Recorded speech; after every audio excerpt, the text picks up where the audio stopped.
በወንጌል አማኙ ማህበረሰብ አንደበት ውስጥ በብዛት ከሚገኝና ትርጉሙ ሚስአንደርስታንድ ከተደረገ ቃል መካከል አንዱ አሕዛብ የሚለው ቃል እንደሆነ ይሰማኝ። ይህ ቃል በተደጋጋሚ ሰዎች አንደበት ውስጥ ሲነገር ወይም ሲጠቀስ ሜንሽን ለማድረግ የሚታሰበው ወይም ደግሞ ኢንቴንሽኑ ዳይሬክት የሚያደርገው ያላመነ ሰውን ለመግለጽ እንደ መጠቀሚያ ሆኖ ያገለግላል። የዚህን ቃል ሀሳብ እንደ እግዚአብሔር ቃል ትርጉም ምንድን ነው? ምን ለማለት ፈልጎ ነው በመጽሐፍ ቅዱስ የተጠቀሰው የሚለውን በጥቂቱም ቢሆን ለማሳየት እሞክራለሁ። ይህ ቃል ወይም ደግሞ አሕዛብ የሚለው ቃል በመጽሐፍ ቅዱስ ውስጥ በጠቅላላ ወደ 558 ያክል ጊዜ የተጠቀሰ ሲሆን በተለያየ ስፍራ ላይ ያለው የቃሉ አውድ የተለያየ ነው። በዚህ መሰረት በመጽሐፍ ቅዱስ ውስጥ በሶስት የተለያዩ አውዶች ተጠቅሶ ይገኛል ማለት ነው። የመጀመሪያው ጀንታይልስ ከሚለው የእንግሊዝኛ ቃል ጋር ኢኩቫለንት የሆነ አይሁድ ያልሆነ ሰውን ለመግለጽ ነንጂው የሆነ ደግሞ ከአይሁድ ውጭ የሆነ ሀገር ውስጥ ሌላው ሀገር ውስጥ ያሉ ሰዎችን ለመናገር አይሁድ ያልሆነ ሰው ለመለየት የምንጠቀምበት ቃል ነው። ይህም በዚህ አውድ በመጽሐፍ ቅዱስ ውስጥ ወደ 30 ያክል ጊዜ ተጠቅሷል ማለት ነው። ሲተረጎም አሁን ከዕብራይስጥ ወደ እንግሊዝኛ ከእንግሊዝኛ ወደ እኛ ሲመጣ ባለው የቋንቋ ክፍተት አማካኝነት ቃሉ አሕዛብ በሚለው ውስጥ ሆኖ ግን እንዳልኩት አይሁድ ያልሆነን ሰው ለመጥቀስ እንዲሁም ደግሞ ቀጥሎ የሚጠቅሳቸውን ሁለት የተለያዩ አውዶች ባካተተ መልኩ ሲጠቀስ ይታያል ማለት ነው። ይህም ገና ከመጀመሪያው እግዚአብሔር የኖህ ልጆችን በትውልዳቸው በነገዳቸው ሲበታትን ካለው ክፍል ጀምሮ በተለያየ ሁኔታ ከዘፍጥረት እስከ ራዕይ ባለው ክፍል ውስጥ ይገኛል ማለት ነው። ሁለተኛው ፒፕል ወይም ፐብሊካንስ በሚለው የእንግሊዝኛ አገላለጽ ሊገለጽ የሚችል ከቅድሙ በተለየ ሁኔታ ምግባራቸው፣ ኑሯቸው፣ ምልልሳቸው ፓጋኖች ወይም ደግሞ ቅድም በተባለ ሁኔታ ጀንታይልስ ወይም አይሁድ ያልሆኑ ሰዎችን የመሰሉ በመካከላቸው ያሉ ግን አይሁድ የሆኑ ሰዎችን ባካተተ መልኩ የተጠቀሰ አሕዛብ የሚል አገላለጽ ነው ማለት ነው። ለዚህ ምሳሌ ማየት እንደምንችለው በማቴዎስ 5:46-47 አካባቢ ላይ የሚወዷችሁን ብትወዱ ምን ብልጫ ታደርጋላችሁ?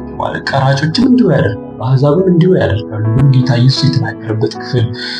ከዚህ በተጨማሪ ፈሪሳውያን ጌታ ኢየሱስን ክሪቲሳይዝ ለማድረግ በሞከሩበት ማቴዎስ 9:11 አካባቢ ላይ ከቀራጮችና ከኃጢአተኞች ጋር ይበላል ብለው በወቀሱት ጊዜ የተጠቀሙት ቃል ቀራጮች፣ አሕዛብ። ቀራጭ የሚለው አይሁድ ሆነው ግን ሮማውያንን የሚያገለግሉ ምግባራቸው አሕዛብን ወይም ደግሞ አይሁድ ያልሆኑ ሰዎች እግዚአብሔር አምላካቸው ያልሆኑ በሙሴ ሕግ የማይተዳደሩ የሆኑ አምላክ የሌላቸው ጣዖት የሚያመልኩ ሕዝቦችን የመሰሉ ግን አይሁድ የሆኑ ሰዎችን ባካተተ መልኩ የተጠቀሰ አውድ ነው ማለት ነው። ከዚህ በተጨማሪ ማቴዎስ 6:7 ላይ አሕዛብ በመናገራቸው ብዛት የሚሰሙ ይመስላቸዋል ብሎ የጸሎት መደጋገምን ጌታ ኢየሱስ ሲናገር፣ ማቴዎስ 18:17 ላይ ወንድምን ይቅር ስለማለት የበደለን ሰው ከሌላ ሽማግሌ ጋር ወስዶ ከቤተክርስቲያን ሰዎች ጋር እነዚህ ሁሉ ስቴኮች አልፎ እምቢ ካለ እንደ ቀራጭ ይሆንልን ብሎ የተናገረበት ቦታም ላይ የተጠቀሰው ቃሉ በዚህ አውድ የተገለጸ ነው ማለት ነው። በዚህ አውድ በመጽሐፍ ቅዱስ ውስጥ ጠቅላላ ወደ 154 ያክል ጊዜ ጠቅሷል ማለት ነው። የመጨረሻውና አልቲሜትሊ ይህ ቃል የሚያገለግለው በኔሽንስ ወይም ደግሞ ሕዝቦች የሚለው ቃል ለመግለጽ ነው ማለት ነው። ይህ በተለይ ቅድም እንደነገርኳችሁ ዘፍጥረት 10 ላይ እግዚአብሔር ከባቢሎን አመፅ በኋላ ቋንቋቸው እንደባልቆ በምድር ሁሉ ላይ ሕዝብ እንዲሆኑ ነገስታት ሆነው እንዲበተኑ ባደረገበት ጊዜ ኔሽንስ ሕዝቦች በሚል አገላለጽ ተገለጸ ነው ማለት ነው። ጌታ ኢየሱስን በአዲስ ኪዳን ላይ ጌታ ኢየሱስም ሲናገር ሌላው ሕዝብ እንደዚሁ ያደርጋል ማለት እስራኤላዊ በሙሴ ሕግ ውስጥ ያለ እግዚአብሔርን የሚያውቅ መሆን አይደለም። የምትበላውን ለመፈለግ የምትለብሰውን ለመፈለግ ማለት የትኛውም የሰው ዘር ምድር ላይ የሚርመሰመሰው ሁሉ የሰው ዘር ይህንን ይፈልጋል የሚለው አገላለጽ ሲገልጸው ይህንን ይናገራል ማለት ነው።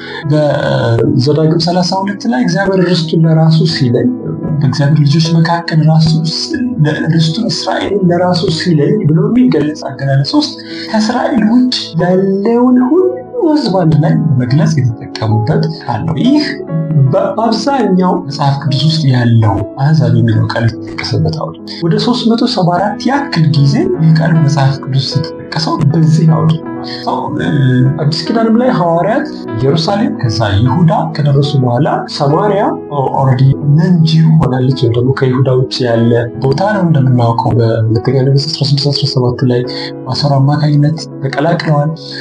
ከዛ በተጨማሪ ከዛ በኋላ ወደ ቂሳሪያ ጴጥሮስ ከሄደበት ጊዜ ጀምሮ ጳውሎስ ሙሉ በሙሉ ያገለገለው አገልግሎት በሙሉ ለአህዛብ ወይም ደግሞ ጀንታይልስ ለሚባሉት ሁሉ ነው ማለት ነው። ከዚህ ሁሉ ውስጥ አህዛብ በሚለው ካታጎሪ ውስጥ እኛም ሁላችናል። ለምሳሌ ጳውሎስ ለኤፌሶን ሰዎች ሲጽፍላቸው እናንተ ደግሞ አህዛብ ነበራችሁ ብሎ እንደሚላቸው ማለት ደግሞ እግዚአብሔርን የማታውቁ የእግዚአብሔር ወገን ያልሆናቸው እግዚአብሔር ርቃችሁ ነበራችሁ ብሎ እንደሚላቸው እኛ ኢትዮጵያውያንም በዚሁ ካታጎሪ ውስጥ የምንገኛለን ማለት the same is true for us ማለት ነው። ስለዚህ ቃሉን ስንጠቀመው ህዝቦች፣ አገራት ወይም ደግሞ የተለያየ ቋንቋ፣ ነገድ፣ ወገን ያላቸው ህዝቦች የሚለውን ቃል ለመጠቀም በተጻፈበት አውድ ብንጠቀምበት የማያምን የሚለውን ከሚገልጸው ይልቅ ህዝቦች፣ የተለያየ ነገድ፣ የህዝቦችን ስብጥር፣ የሰዎችን፣ የነገዶችን፣ የቋንቋዎችን ስብጥር ለመግለጽ በሚመስል መልኩ ብንጠቀምበት የተሻለ አውድን ይይዛል ማለት ነው። ጌታ ኢየሱስ ይባርካቸው።